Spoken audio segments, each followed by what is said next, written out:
The spirit world around this world of sense floats like an atmosphere and everywhere. यहाँ पे poet ये बोल रहे हैं कि स्पिरिट वर्ल्ड हो गया भूतों की दुनिया, और वर्ल्ड ऑफ सेंस, यहाँ पे दो वर्ड है, spirit world. Spirit world means world of ghost and spirits, and world of sense इसका मतलब है कि हमारी दुनिया, लोगों की दुनिया, इंसानों की दुनिया, वर्ल्ड ऑफ ह्यूमन बीइंग. तो यहाँ पे पोएट ये बोल रहे हैं कि जो ये भूतों की दुनिया है ना, हमारे आसपास ऐसे घूम रही है जैसे कि एटमॉस्फेयर है हमारे आसपास. हम लोग जहाँ रह रहे हैं अर्थ में, एक एटमॉस्फेयर की जो लेयर है, ठीक उसी तरह हमारी दुनिया घिरी हुई है भूतों की दुनिया से.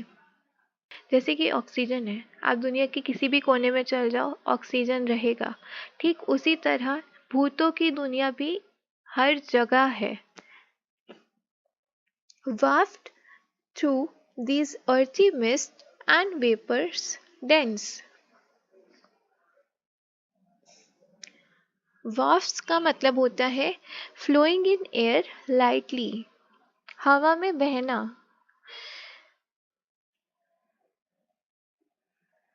अब यहाँ पे पोएट ये बोल रहे हैं कि जिस वे में मिस्ट और वेपर हवा में बहते हैं, जिस जिस तरह से मिस्ट और जो वेपर होता है हवा में, जो हवा में बहता है, ठीक उसी तरह ये जो घोस्ट होते हैं, स्पिरिट्स होते हैं, ये हवा में बहते हैं.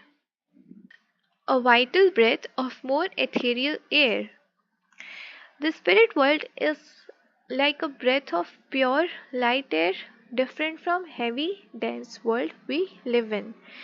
तो यहाँ पे ये बोल रहे हैं पोएट कि जो स्पिरिट वर्ल्ड है वो बहुत ही मतलब कि वो बहुत ही लाइट है, हैवी नहीं है, बहुत ही लाइट वर्ल्ड है.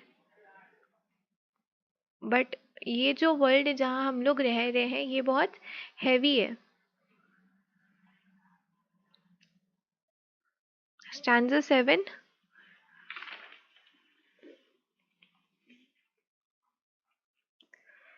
Our little lives are kept in equipoise. Equipoise means balance. यहाँ पे पोएट ये बोल रहे हैं ना कि हमारी जो छोटी सी दुनिया है, हमारी जो छोटी सी लाइफ है, इस लाइफ में, हम लोग की लाइफ में एक बैलेंस है, दो चीज़ों का बैलेंस है. Our little lives are kept in equipoise by opposite attractions and desires. हम लोग जो अपनी लाइफ में करना चाहते हैं, मतलब कि जैसे कि हम लोग जब छोटे थे, बहुत जन आप लोगों में से 9-10 में होंगे, अभी आप लोगों को लग रहा होगा कि हम लोग घूमे फिरे, एंजॉय करें अपने फ्रेंड्स के साथ. कुछ ही दिन रह गए हैं तो अपने फ्रेंड्स के साथ एंजॉय करना चाहिए, क्योंकि फिर एक बार अभी हम लोग पास आउट हो जाएंगे तो फिर हम लोग को ये दिन वापस नहीं मिलेंगे. But at the same time आपको लग रहा होगा कि नई बोर्ड्स में अच्छा स्कोर करना है, अच्छे मार्क्स लाने हैं, लाइफ में अचीव करना है बहुत कुछ. तो ये दो चीज़ों का बैलेंस हमेशा चलता रहता है हमारी लाइफ में. एक मोमेंट में हम लोग को लगेगा कि अभी हम लोग एकदम रिलैक्स रहते हैं, कंफर्टेबली रहते हैं, बट नेक्स्ट मोमेंट में लगेगा कि नहीं, हम लोग को कुछ अचीव करना है, मेहनत करनी है. तो यहाँ पे पोएट यही बोल रहे हैं कि हम लोग दो डायरेक्शंस में पुल होते हैं.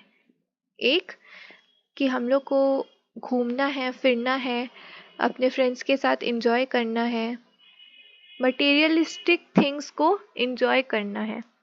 और जो दूसरा चीज़ है वो हम लोग को लगता है कि हम लोग को अभी बहुत कुछ करना है अपनी लाइफ में, अचीव करना है, मेहनत करनी है. यहाँ पे ये दो जो चीज़ है, अट्रैक्शंस एंड डिज़ायर्स, ये दोनों ऑपोजिट डायरेक्शन में है. The struggle of the instinct that enjoys and the more noble instinct that aspires. एक पार्ट होता है कि हम लोग को एंजॉय करना है, हम लोग को एकदम कंफर्टेबल लाइफ चाहिए, अपने कंफर्ट जोन से हम लोग बाहर नहीं आना चाहते। हम लोग सोचते हैं कि सब चीज़ें इजीली हो जाए, हम लोग अच्छे से घूमें फिरे और काम ना करें। और दूसरी चीज़ जो होती है वो और भी नोबल होती है। मतलब कि दूसरी चीज़ जो हम लोग की होती है, हम लोग की जो दूसरी विश होती है, हम लोग का जो दूसरा डिज़ायर होता है, वो ये होता है कि हम लोग मेहनत करें, अचीव करें। Stanza 8. These perturbations, this perpetual jar of earthly wants and aspirations high. यहाँ पे जो पोएट बोल रहे हैं वो ये है कि हमारी जो प्रॉब्लम्स है वो कभी भी ख़त्म नहीं होगी। हम लोग को जो लाइफ मिली है, ये लाइफ का मतलब ही प्रॉब्लम्स होता है। ऐसा कोई इंसान नहीं होगा दुनिया में जिसकी लाइफ में प्रॉब्लम्स ना हो। मतलब ये लाइफ टाइम रहती है प्रॉब्लम्स। और हम लोग का जो माइंड है हमेशा क्या रहता है, डिस्ट्रैक्टेड रहता है। डिफरेंट डिफरेंट चीज़ का डिज़ायर से हम लोग का माइंड जो है हमेशा डिस्ट्रैक्टेड रहता है कि मेरे को ये भी चाहिए, मेरे को ये भी चाहिए अपने लाइफ में। ये सब चीज़ों से हम लोग का जो माइंड है वो हमेशा डिस्ट्रैक्टेड रहता है। पर पर्ट्यूबेशंस का मतलब होता है कि कॉन्फ्लिक्ट, कंफ्यूजन। और परपेचुअल जार मतलब कि नेवर एंडिंग, ऐसा जार जो कभी नहीं भरता है। हम लोग को हमेशा कुछ ना कुछ चाहिए रहेगा। ऐसा हो ही नहीं सकता है कि एक इंसान को एक पॉइंट पे आके लगे कि नहीं मुझे ये नहीं चाहिए। कुछ ना कुछ हम लोग को चाहिए रहेगा। तो पोएट यही बोल रहे हैं कि पर्ट्यूबेशंस मतलब कॉन्फ्लिक्ट, कुछ भी हम लोग को जो चाहिए रहेगा कि हम लोग ये भी हमको ये भी चाहिए, हमको ये भी चाहिए। इस चीज़ की कंफ्यूजन और डिस्ट्रैक्शन हमेशा रहेगा हम लोग के माइंड में। हम लोग का माइंड हमेशा डिस्ट्रैक्ट रहेगा ये चीज़ों से कि हम ये भी कर ले, हमको ये भी चाहिए, मेरे को ये भी करना है अपने लाइफ में। ये सब चीज़ें चलती रहेगी। Of earthly wants and aspirations high, किस चीज़ की कॉन्फ्लिक्ट चलती रहेगी? अर्जली वॉन्ट्स मतलब कि बेसिक नीड्स, ठीक है, जो हम लोग का फूड, शेल्टर, वेल्थ, ये सब जो बेसिक नीड्स होता है, वांट्स, ये। और एस्पिरेशंस मतलब कि हम लोग को कुछ करना है अपनी लाइफ में, हम लोग को अचीव करना है बहुत कुछ, हम लोग को कुछ बनना है अपनी लाइफ में, ये होता है एस्पिरेशंस। तो ये दो चीज़ों का कॉन्फ्लिक्ट हमेशा चलता रहेगा हम लोग की लाइफ में। Come from the influence from an unseen star and undiscovered planet in our sky. अब ये जो हम लोग के माइंड में जो कॉन्फ्लिक्ट चलता रहता है, जो हम लोग के माइंड में कंफ्यूजन रहती है, डिस्ट्रैक्शंस रहती है कि एक तरफ हम लोग को लगता है कि हम लोग घूमें फिरें, एंजॉय करें, और दूसरी तरफ हम लोग को लगता है कि नहीं, कुछ हम लोग को कुछ करना है, हम लोग को बहुत मेहनत करनी है, बहुत आगे जाना है, बहुत पैसा कमाना है। तो ये जो कॉन्फ्लिक्ट चलता रहता है ना, इसका जो बैलेंस है हम लोग की लाइफ में जो रहता है, वो बैलेंस आता है एक ऐसी पावर से जो हम लोगों ने अभी तक नहीं देखी है। The unseen star an undiscovered planet in our sky. ये जो पावर है अभी तक किसी ने डिस्कवर नहीं की है।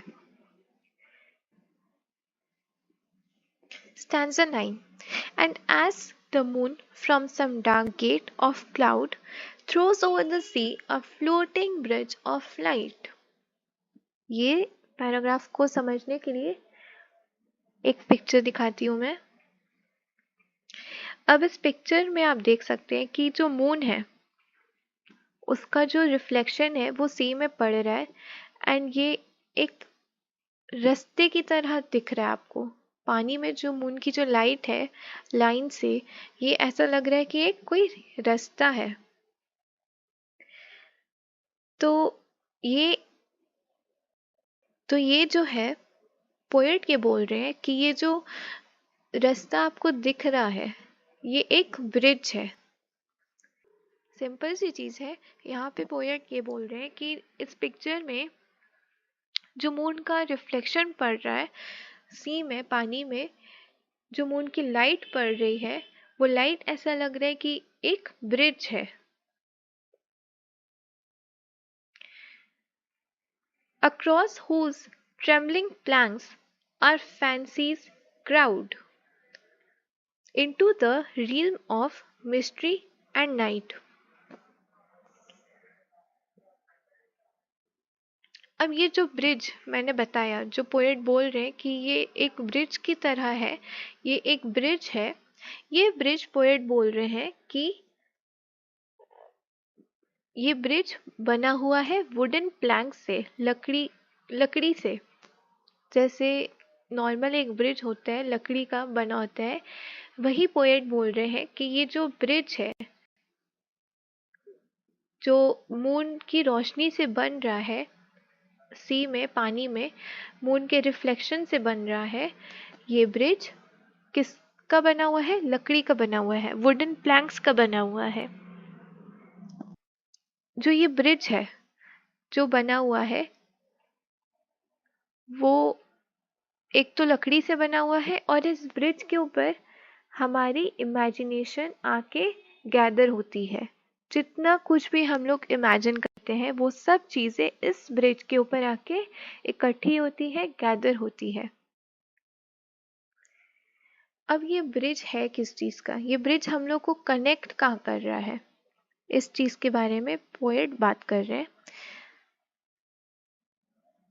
कि जो ये ब्रिज है, ये ब्रिज हम लोग को कनेक्ट करता है मटेरियलिस्टिक वर्ल्ड से स्पिरिचुअल वर्ल्ड में। मतलब कि जैसे कि कोई हमारे बहुत क्लोज है, कई बार होता है ऐसा हमारे साथ कि जो हम लोग के बहुत क्लोज होते हैं और उनकी डेथ हो जाती है, वो हमारे सपने में आते हैं। तो ये ब्रिज हम लोग को कनेक्ट कर रहा है कि अब वो इस दुनिया में एग्जिस्ट नहीं कर रहे हैं, बट ये जो ब्रिज है हम लोग को हमारे सपने के थ्रू कनेक्ट कर रहा है हमारे क्लोज्ड वन से, जिनकी अब डेथ हो चुकी है, जो अब इस दुनिया में नहीं है। The bridge of moonlight connects us and our world to the spirits and their world through imagination। जैसा कि मैंने बोला, ये ब्रिज पे क्या होता है, ये ब्रिज पे क्या आके गैदर होता है? हमारी इमेजिनेशन, हमारे ड्रीम्स जो कनेक्ट करते हैं हमें स्पिरिचुअल वर्ल्ड से। Stanza 10।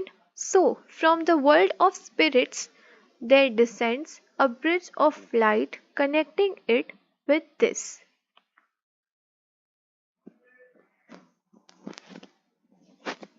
अब जो पोएट ने बताया था ना कि जो ब्रिज है वो हिलता रहता है, फ्लोट करता रहता है।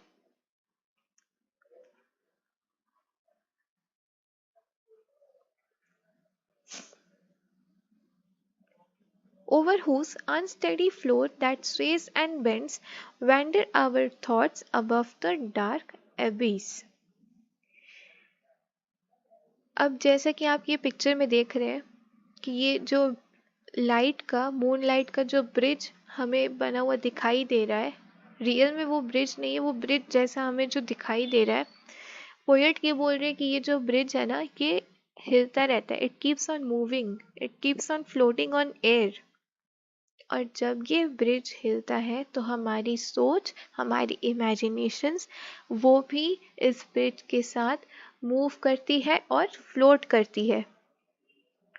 मतलब कि हमें अभी भी बहुत कुछ ऐसा है जो नहीं पता है स्पिरिचुअल वर्ल्ड के बारे में, और जब हम लोग उस स्पिरिचुअल वर्ल्ड के बारे में जानने की कोशिश करते हैं तब हमारी थॉट्स और इमेजिनेशंस जो है मूव करती है, फ्लोट करती है, डगमगाती है, ठीक इस ब्रिज की तरह जो मूनलाइट का ब्रिज बना हुआ है।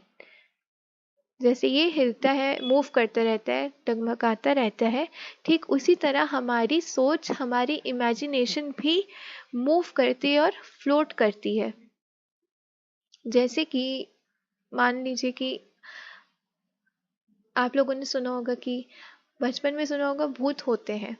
फिर जब आप थोड़े बड़े हुए तो लोग बोलते हैं कि, कुछ लोग बोलते हैं कि भूत नहीं होते हैं, कुछ लोग मानते हैं कि भूत होते हैं और उसके ऊपर रिसर्च भी करते हैं। तो ये क्या हो रहा है, अब लोगों की जो थॉट हो रही है, जो इमेजिनेशन है, जो वो सोचते हैं, वो फ्लक्चुएट हो रही है। जैसे कि कोई इंसान है जो मानता है कि भूत नहीं होते हैं और उसके साथ कुछ ऐसा इंसिडेंस होता है कि फिर वो बिलीव करते हैं कि भूत होते हैं। तो इस सिचुएशन में क्या हो रहा है कि उस इंसान की जो सोच है वो फ्लक्चुएट हो रही है, और इसी को पोएट बोल रहे हैं कि जो इंसान की सोच है और इमेजिनेशन है स्पिरिचुअल वर्ल्ड को लेके, वो एक जगह पे नहीं है, फ्लक्चुएट कर रही है, मूव कर रही है, अचीव करे। और ये stanza 6, the spirit world around this world of sense.